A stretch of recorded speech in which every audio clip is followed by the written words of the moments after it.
Welcome to the Bhoomi sparkles. ఈరోజు మన semester 5 స్టాటిస్టిక్స్లోని second question. So first question మొన్న అప్లోడ్ చేసిన. సో నిన్న గ్యాప్ వచ్చింది, నిన్న చేయలేదు వీడియో. సో ఈరోజు అప్లోడ్ చేస్తా.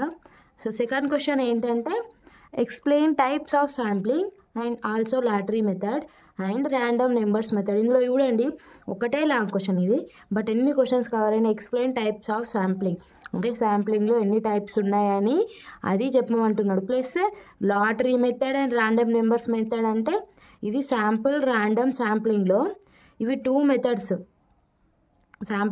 సింపుల్ ర్యాండమ్ శాంప్లింగ్లో ఇవి 2 మెథడ్స్. సో అది ఆ క్వశ్చన్ 2 క్వశ్చన్స్ కవర్ అయినట్టే. సో ఇలానే ఇచ్చిన యూనిట్కి ఈచ్ 5 క్వశ్చన్స్ ఉన్నాయి కదా, ఆ 5 క్వశ్చన్స్లో ఇంపార్టెంట్ ఆల్మోస్ట్ ఆల్ క్లియర్ అయినాయి. సో ఒక అమ్మాయి కమెంట్ చేసింది అయితే వీడియోకి మొత్తం డిస్క్రిప్టివ్ పార్టే ఉంటుందా లేకుంటే క్యాలిక్యులేషన్ పార్ట్ ఉండదా అని. సో ఏమంటారంటే ఫస్ట్ 2 యూనిట్స్కి కొంచెం డిస్క్రిప్టివ్ లాగానే ఉంది, క్యాలిక్యులేషన్ పార్ట్ కూడా ఉన్నది, బట్ అవి ఎక్కువ ఏం ఇంపార్టెంట్గా లేవు.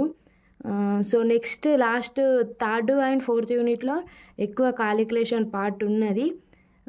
బట్ నాకు తెలిసి అయితే అందరూ ఇట్లా డిస్క్రిప్టివ్ పార్ట్ని బేస్ చేసుకుంటారు మార్క్స్ గెయిన్ చేయడానికి. ఎందుకంటే క్యాలిక్యులేషన్ పార్ట్ వాడు ఊరికే సేమ్గా ఇవ్వడు, ఇచ్చినా కూడా మాకు కొంచెం టఫ్ లాగా అలా అనిపిస్తూ ఉంటుంది. సో అర్థం చేసుకుంటే ఏదైనా ఈజీ. బట్ ఇక చెప్తున్నది ఏంటంటే first 2 units descriptive part, next 3rd 4th unit కొంచెం క్యాలిక్యులేషన్ పార్ట్ లాగా ఉంటుంది. సో ఆమె కామెంట్ చేసింది కాబట్టి ఇందులో ఈ వీడియోలో మెన్షన్ చేసి చెప్పిన. ఆ పాప చూస్తుంది కావచ్చు మేబీ అనుకుంటున్నాను. సో చూడొచ్చు, చూడకపోవచ్చు.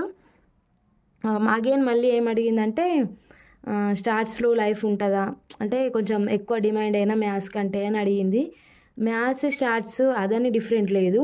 సో ఇప్పుడు మీది ఒక సైడ్ ఉంటుంది కదా, ఏమంటారు డిస్ట్రిక్ట్, అట్లా ఒక సైడ్. ఇప్పుడు మా సైడ్ అయితే స్టార్ట్స్ డిమాండ్ ఏంటంటే స్టార్ట్స్ ఎక్కువ చేసిన వాళ్ళు ఉన్నారు కానీ ఇట్లా కాలేజీల్లో ఇట్లా టీచ్ చేయడానికి ఎవరు లేరు.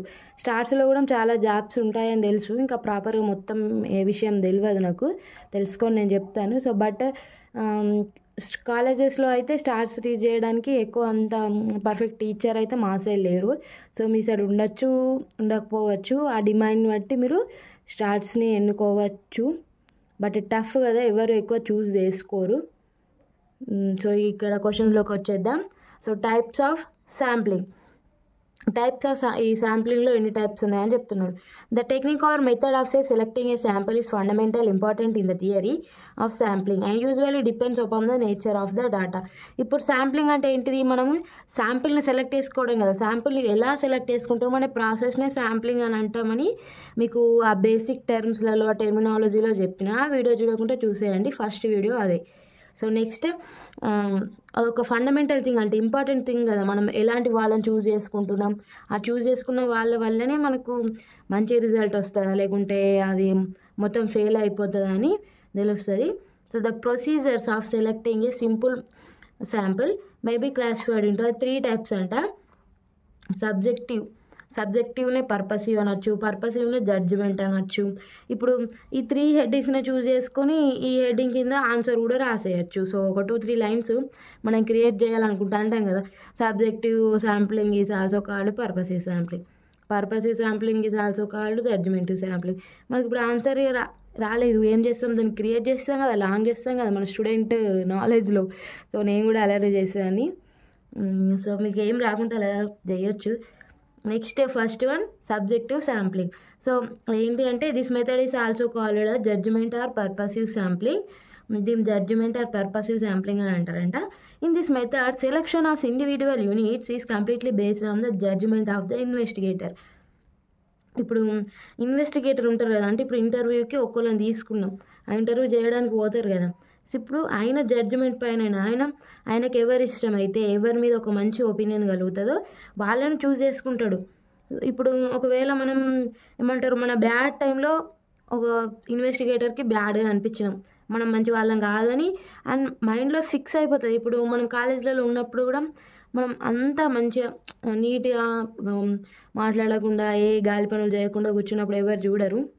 ఏదో గాలి పని చేస్తూ మాట్లాడుతూ లేకుంటే ఫోన్ యూజ్ చేస్తున్నప్పుడు కనిపించి మొత్తం ఒక బ్యాడ్ ఒపీనియన్ తోటి ఫిక్స్ అవుతుంది కదా అక్కడ మైండ్లో. సో ఇది కూడా అలాంటిదే. ఏంటి అంటే results obtained by purposive sampling majority depends upon the experience and capability of a sampling person. Only those individual units which the investigator feels to be appropriate are selected. ఇప్పుడు నేను చెప్పిన ఇన్వెస్టిగేటర్ ఇంటర్వ్యూయర్ ఎవరైతే ఉంటారో వాని judgement పైనని అతని judgement ఇప్పుడు ఆయన judgement ఎలా చేస్తాడో ఒక మంచి వ్యక్తి అయితే ఇప్పుడు శాంపుల్లో ఉన్న వాళ్ళకు ఎక్స్పీరియన్స్ ఉన్న వాళ్ళని లేకుంటే ఒక అప్రోప్రియేట్గా మంచి పర్సన్ని అతను చెప్పగలుగుతాడు అని నమ్మినప్పుడు ఆయన తీసుకుంటాడు. ఫీల్స్ టు అప్రోప్రియేట్ అంటే ఎవరైతే మంచి వాళ్ళు అనిపిస్తుందో వాళ్ళని తీసుకుంటాడు. ఒక్కొక్కసారి మనం మంచి వాళ్ళమైనా కానీ ఒక్కొక్కసారి కనిపించకపోవచ్చు, బట్ అట్లా కనిపించిన వాళ్ళను అట్లా తీసుకుంటారట. జడ్జిమెంట్ అంటే ఏంటి? ఇన్వెస్టిగేటర్ జడ్జిమెంట్ చేస్తాడు, మనకి ఇష్టమైన వాళ్ళని తీసుకుంటారు. అదే హెడ్డింగ్లోనే ఆన్సర్ చూసుకోవాలి. సో ఇప్పుడు మనకి తెలుగులో అర్థమైపోయింది కదా, సేమ్ టు సేమ్ పాయింట్స్ రాయాలంటే రాయనవసరం లేదు. ఇప్పుడు మనం తెలుగులో అర్థమైంది కాబట్టి దాన్ని కొంచెం మనకు వచ్చిన బట్లర్ ఇంగ్లీష్లో కొంచెం కన్వర్ట్ చేసి రాసేయగలుగుతాం. ఇక్కడ రాస్తామా రాయలేమా అనుకుంటాం, కానీ ఈ ఎగ్జామ్ హాల్లోకి అయినాక క్రియేటివ్నెస్ లెవెలే వేరా. So for example, if 10 employees have to be selected from a company of 100 employees in order to investigate the work status of the company, then the investigation choose those employees who are the good representation in his or her perspective. So ఇప్పుడు 100 employees ఉన్నారు, ఒక కంపెనీలో 100 employees ఉన్నారు. So next investigator ఏమనుకుంటున్నట, 10 ఎంప్లాయీస్ని select చేసుకోవాలనుకుంటున్నట. అతను ఏ 10 ఎంప్లాయీస్ని select చేసుకుంటాడు? Good representation ఉన్న వాళ్ళను, రిప్రజెంటేషన్ ఎవరైతే మంచి చేస్తారో వాళ్ళను సెలెక్ట్ చేసుకుంటారట. అట్లా మంచి రిప్రజెంటేషన్ ఉంటేనే కదా వాల్యుబుల్ రిజల్ట్స్ వస్తాయి. మన ఇన్వెస్టిగేటర్ ఏమనుకుంటుండో అది మనకు లభిస్తుంది కదా. ఎక్స్పీరియన్స్ అండ్ హైలీ స్కిల్డ్, ఎవరైతే స్కిల్స్ ఎక్కువ ఉంటాయో ఎక్స్పీరియన్స్ ఎక్కువ ఉంటుందో వాళ్ళని తీసుకుంటారు. ఇప్పుడు ఈ హెడ్ ఇంకొక ఎగ్జాంపుల్ ఇచ్చారు, అన్నిటికీ కూడా అట్లా కొంచెం మ్యాటర్ ఒక ఎగ్జాంపుల్ అలా ఇచ్చినట్లయితే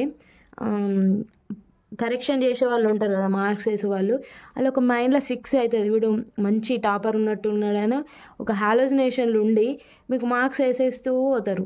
సో మీరు నీట్గా ఏం తప్పు లేకుండా, తప్పు అయినా కూడా ఇట్లా మొత్తం ఇట్లా కొట్టేసి అంత చెత్త వేయకుండా ఇట్లా నీట్గా కొంచెం మ్యాటర్ కొంచెం ఎగ్జాంపుల్ ఇట్లా పాయింట్స్ వైజ్గా రాసినా కూడా ఇట్లా స్టార్స్ పెట్టుకుంటే పాయింట్స్ రాస్తారు కదా, ఇగో ఇట్లా స్టార్స్ పెట్టుకుంటే పాయింట్స్ ఇట్లా రాస్తే కూడా ఎక్కువ మార్క్స్ పడే అవకాశం ఉంటుంది. ఒక హాలోజినేషన్ ఇక మనం ఒకటి క్రియేట్ చేస్తాం ఆ మైండ్లో. సో నెక్స్ట్ ఏంటి అంటే probability sampling is a technique used to select A representative sample from a population where every individual has an equal chance of being selected. ఇప్పుడు మనకు మ్యాథ్స్లో ఉంటుంది కదా ప్రాబబిలిటీ అంటే ఒక కాయిన్ వేస్తారు, ఇప్పుడు టైల్స్ పడడానికి హెడ్స్ పడడానికి ఈక్వల్ ఛాన్స్ ఉంటుంది అని ఉంటుంది. ఇక్కడ కూడా అంతేనంట, ఇప్పుడు ఎవరెవరు సెలెక్ట్ అవుతారు అనేది అందరికి ఈక్వల్ ఛాన్స్ ఉంటుంది కదా, కొందరికి ఎక్కువ ఛాన్స్ ఉండి కొందరికి తక్కువ ఛాన్స్ అట్లా ఉండదు కదా, అందరికీ ఈక్వల్ ఛాన్స్ ఉంటుందని అట్లా ప్రాబబిలిటీ శాంప్లింగ్లో చెప్తుండు. మనకు 10th క్లాస్లో అయితే ప్రాబబిలిటీ ఫుల్ పెద్ద చాప్టర్ ఉంటుంది, మేబీ ఇంటర్లో ఉంటుంది అనుకుంటాను, గుర్తులేదు. So next here are some easy to understand points about probability sampling. ఇప్పుడు ఇలా సబ్ హెడ్డింగ్స్ 3 వచ్చినాయి, ఇట్లా హెడ్డింగ్స్ పెట్టినా కూడా మీరు ఒక హాలోజినేషన్లు ఉంటారు వాళ్ళు కరెక్షన్ చేసేవాళ్ళు. So participants chosen randomly like a drawing names from a hat. ఇట్లా ఏమంటారు, చూజన్ ర్యాండమ్లీ. ఇప్పుడు నేమ్స్, ఇప్పుడు మనము ఏమంటారు స్లిప్స్ ఆడుకుంటాం కదా, రాముడు సీత లేకుంటే చిట్టిలాట అని అంటారు, అట్లా వేసి నేమ్స్ వేసి కొన్ని నేమ్స్ తీసుకోవడం అట్లా చేస్తారు కదా. అంటే ఒక స్లిప్స్లలో రాసి డిఫరెంట్ నేమ్స్ రాస్తారు, ఇట్లా మొత్తం మిక్స్ చేసేసి ఇట్లా తీసుకుంటారు అది అన్నట్టు. సో ఈక్వల్ ఛాన్సెస్ అట్లా వేసినప్పుడు అందరికి ఈక్వల్ ఛాన్స్ ఉంటుంది కదా, ఓన్లీ అదే వస్తుందని మనం చెప్పలేదు. అట్లా మిక్స్ చేసినప్పుడు ఏది ఎక్కడికి పోవచ్చు, మనకి ఏది వస్తుందో అది తెలియదు కదా. The sample is likely to represent the characteristics of the population. ఇప్పుడు ఒక శాంపిల్ సెలెక్ట్ చేసుకున్నాం కదా, ఎవరైతే స్కిల్డ్ ఉంటారో వాళ్ళని తీసుకుంటే పాపులేషన్స్ ఉన్న వాళ్ళ మొత్తం క్యారెక్టరిస్టిక్స్ కవర్ అవుతాయి అనుకుంటామో వాళ్ళనే కదా మనం సెలెక్ట్ చేసుకుంటాం. సో వాళ్ళు ఇట్లా చేస్తారంట. సో ఈ 3 సబ్ హెడ్డింగ్స్. సో నెక్స్ట్ మన ఏంటంటే మిక్స్డ్ శాంప్లింగ్ కదా. మీరు ఇక్కడ హెడ్డింగ్లోనే అర్థం చేసుకోవచ్చు. మిక్స్డ్ శాంప్లింగ్ అంటే మిక్స్ ఉంటాయి, మొత్తం మిక్స్ అయిపోతాయి అన్నట్టు. It is also noun as mixed and multi mode sampling. Multi అంటే ఒక 2-3 శాంప్లింగ్స్ మిక్స్డ్ అయిపోయి ఉంటాయి అన్నట్టు, మల్టీ మోడ్ శాంప్లింగ్ అంటారు. Involves combining different sampling techniques to select participant types. అదే ఏంటి, ఒక పార్టిసిపెంట్స్ ఉంటారు కదా శాంపుల్లో మనం సెలెక్ట్ చేసుకోవడానికి, పాపులేషన్లో పార్టిసిపెంట్స్ ఒక 2-3 మెంబర్స్ని సెలెక్ట్ చేసుకుంటాం కదా, అది ఎలా సెలెక్ట్ చేసుకుంటాం అనేది ఇక్కడ కొంచెం ఇచ్చారు. Stratify random sampling, simple cluster sampling, multislice cluster sampling, quota sampling, simple random sampling. ఇప్పుడు ఇక్కడ క్వశ్చన్స్లో ఏమని ఇచ్చిందండి చూడు ఒకసారి. Types of sampling and also ఇక్కడ ఇదేంటి 8 మార్క్స్లో ఇది సబ్ క్వశ్చన్ కదా, దీనికి 4 మార్క్స్, దీనికి 2 మార్క్స్, దీనికి 2 మార్క్స్, అట్లా మనం డివైడ్ చేసుకోవాలి. ఇప్పుడు 4 మార్క్స్కి మనం 2 పేజెస్ రాయాలి, 2 మార్క్స్కి 1 పేజ్, దీనికి 1 పేజ్. మనం 8 మార్క్స్కి 4 పేజెస్ రాస్తాం కదా, సో అట్లా డివైడ్ చేసుకొని దేనికి ఎంత రాయాలి అని రాయాలి. మరి 4 మార్క్స్ తెచ్చి 8 పేజెస్ 10 పేజెస్ రాస్తే మనకు టైం కాలేదు. సో సింపుల్ ర్యాండమ్ శాంప్లింగ్లోనే ఆ టైప్స్ నేను చెప్పిన కదా, లాటరీ మెథడ్ ఉంది, ర్యాండమ్ నెంబర్స్ మెథడ్ అనేది సింపుల్ ర్యాండమ్ శాంప్లింగ్లో అవి టెక్నిక్స్. శాంపిల్ని ఎలా సెలెక్ట్ చేసుకుంటాం అనేవి అవి 2 టెక్నిక్స్. సో ఇంకా ఇట్లా కూడా ఉంటాయి, విత్ రీప్లేస్మెంట్, వితౌట్ రీప్లేస్మెంట్, అవి కూడా ఉంటాయి. సో అవి నేను కూడా చెప్తాను, బట్ ఈ క్వశ్చన్స్లో ఉంటాయి, ఈ క్వశ్చన్స్లో కవర్ అవుతాయి, లేకుంటే ఇంకా ఎక్స్ట్రా క్వశ్చన్స్ చెప్పినప్పుడు అప్పుడు చెప్తాను. So it's a probability sampling technique. Each member of the population has an equal chance of being selected. The selection of one individual doesn't affect the selection of another. The sample is drawn from the population using a random process. So అందరు select అవ్వడానికి equal chances ఉంటాయట. ఇది simple random sampling అనేది కొంచెం probability శాంప్లింగ్కే attach అయి ఉంటుంది. వేరే వాళ్ళు సెలెక్ట్ అవ్వడానికి ఏం ఎఫెక్ట్ చూపించదంటే, ఇప్పుడు స్లిప్స్ వేస్తాం కదా, ఒకటి తీసినాం, ఇప్పుడు ఇంకొక దాన్ని తీయడానికి దీన్ని తీసినాం, దీన్ని తీయదు, వేరే దాన్ని తీయాలనుకుంటాం కదా, అనుకోం కదా. సో డజంట్ ఎఫెక్ట్, అది ఏం ఎఫెక్ట్ చూపదట. The sample is drawn from the population using random process. ఏదైనా ర్యాండమ్ ప్రాసెస్ యూజ్ చేస్తూ శాంపుల్ని తీస్తారన్నట్టు. ర్యాండమ్ ప్రాసెస్లో ఏంటి, శాంపుల్ని డ్రాన్ చేయడానికంటే lottery method, random numbers method. So with replacement, simple random sampling with replacement, and without replacement SRS, WS అట్లుంటాయి. So అది కూడా కొంచెం ఇంపార్టెంటే, అప్పుడప్పుడు వస్తుంటుంది, అట్లా రెగ్యులర్ క్వశ్చన్ కాదు. సో అది కూడా కవర్ చేస్తాను. So lottery method, first one ఏంటిదంటే lottery method. The lottery method is a type of simple random sampling technique used to select a sample from a population. Here is a step-by-step explanation. Sample technique అంట, శాంపుల్ని select చేయడానికి అది sampling technique. Steps wise ఇచ్చాడు. So మీకు నేను long ఉన్న answer అని మీరు అనుకోవచ్చు. చిన్నగా ఉంటే ఏంటి అంటే, ఇప్పుడు మనం ఇది కొంచెం అండర్స్టాండ్ చేయగలుగుతాం. మొత్తం చిన్నగానే ఉందనుకో, అది పేజెస్ ఉండవు, ప్లస్ బైహార్ట్ చేయడానికి కూడా కొంచెం హార్డ్గా ఉంటుంది. నేను కూడా స్టూడెంట్ ఉన్నప్పుడు చిన్నగా ఉన్న ఆన్సర్ని ప్రిఫర్ చేద్దుండి, బట్ ఎగ్జామ్స్ అప్పుడు తెలిసింది అవి అసలుకి అంటే కొంచెం ఎక్కువ హార్డ్ వర్డ్స్ ఉంటాయి కదా చిన్నగా ఆన్సర్ ఉంటే, సో అది అసలు గుర్తుకు రాకపోవు. ఇట్లా కొంచెం లాంగ్ ఉండి ఈజీ వర్డ్స్ ఉంటే మంచిగా గుర్తుకు వస్తుంది కదా. నెక్స్ట్ ఇది స్టెప్ బై స్టెప్ చెప్తా అన్నారు కదా. ఫస్ట్ స్టెప్ ఏంటి అంటే assign unique numbers. Assign a unique number to each individual in the population starting from 1 to n. ఏంటి అంటే ఇప్పుడు పాపులేషన్స్ ఎంతమంది ఉన్నారు, ఇప్పుడు పాపులేషన్ మనం తీసుకున్నాం ఒక స్టూడెంట్స్ది. సో స్కూల్లో స్టూడెంట్స్ ఎంతమంది ఉన్నారంటే ఒక 500 ఉన్నారు అనుకోండి. ఎన్ని వరకు అంటే ఎంతమంది ఉంటే అంతమంది అన్నట్టు, మన పాపులేషన్స్లో ఎంతమంది తీసుకుంటే అంతమంది. 1 to 500, 1 to ఈచ్ 1 నెంబర్ ఇచ్చేసేయాలి. అట్లా ఇచ్చేసిన తర్వాతకి create a lottery by writing each number అని సెపరేట్ స్లిప్ ఆఫ్ పేపర్. అంటే చిన్న చిన్న పేపర్స్, నేను చెప్పినా కదా మనం చిన్నప్పుడు అసలు ఆడుకుంటుండే కదా రాముడు సీత అని, 4 నేమ్స్, హీరోల నేమ్స్, హీరోయిన్ నేమ్స్, మనకి ఇష్టమైన వాళ్ళ నేమ్స్ రాసుకొని 4 కలిస్తే షో కొట్టడం అట్లా. సో అవి అన్నట్టు. సో ఇట్లా గుర్తుంచుకోండి మీరు lottery method. Create a lottery by writing each number అనే separate slip of paper.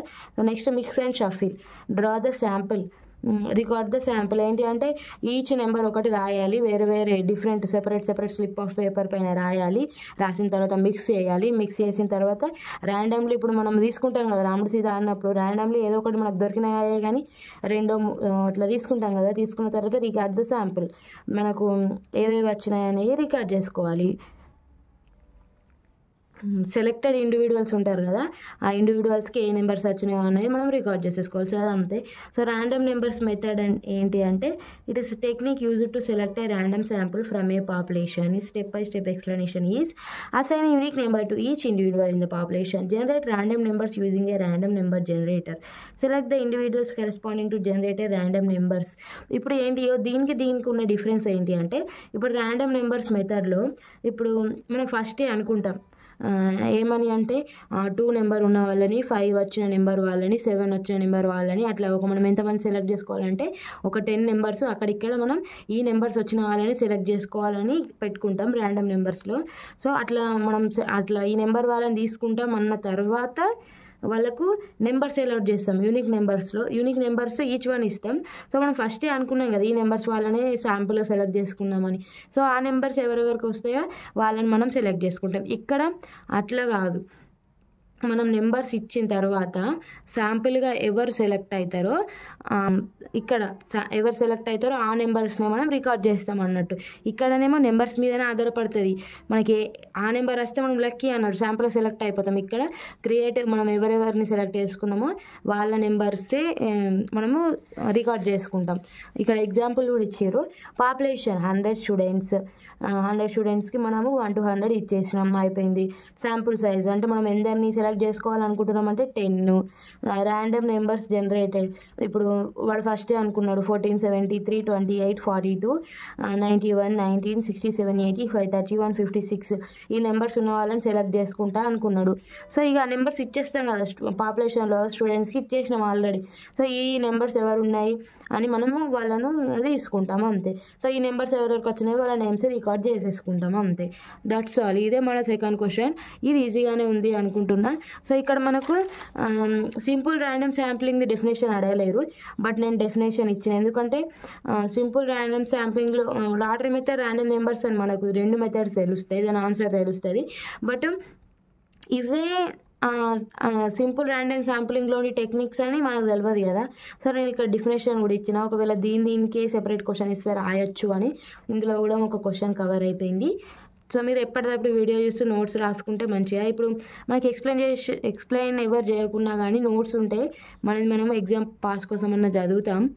So అప్పుడైతే మాకు నోట్స్ కూడా లేవు. ఇట్లనే ఇక యూట్యూబ్ ఛానళ్ళ మీద పడి రేపు ఎల్లుండి ఎగ్జామ్ అనగా నోట్స్ రాసుకుని అట్లా చదువుతుండే. సో మీరు అట్లా కాకండి. సో నోట్స్ రాసుకోండి. Thank you for watching. Degree వాళ్ళు ఎవరైనా మీకు ఫ్రెండ్స్ ఉంటే, ఇట్లా స్టార్ట్స్ వాళ్ళు ఉంటే వాళ్ళకి షేర్ చేయండి. వాళ్ళకు కూడా అంతో ఇంతో యూజ్ అవుతుంది. So thank you for watching. Share it your friends and family. Sorry for the late video.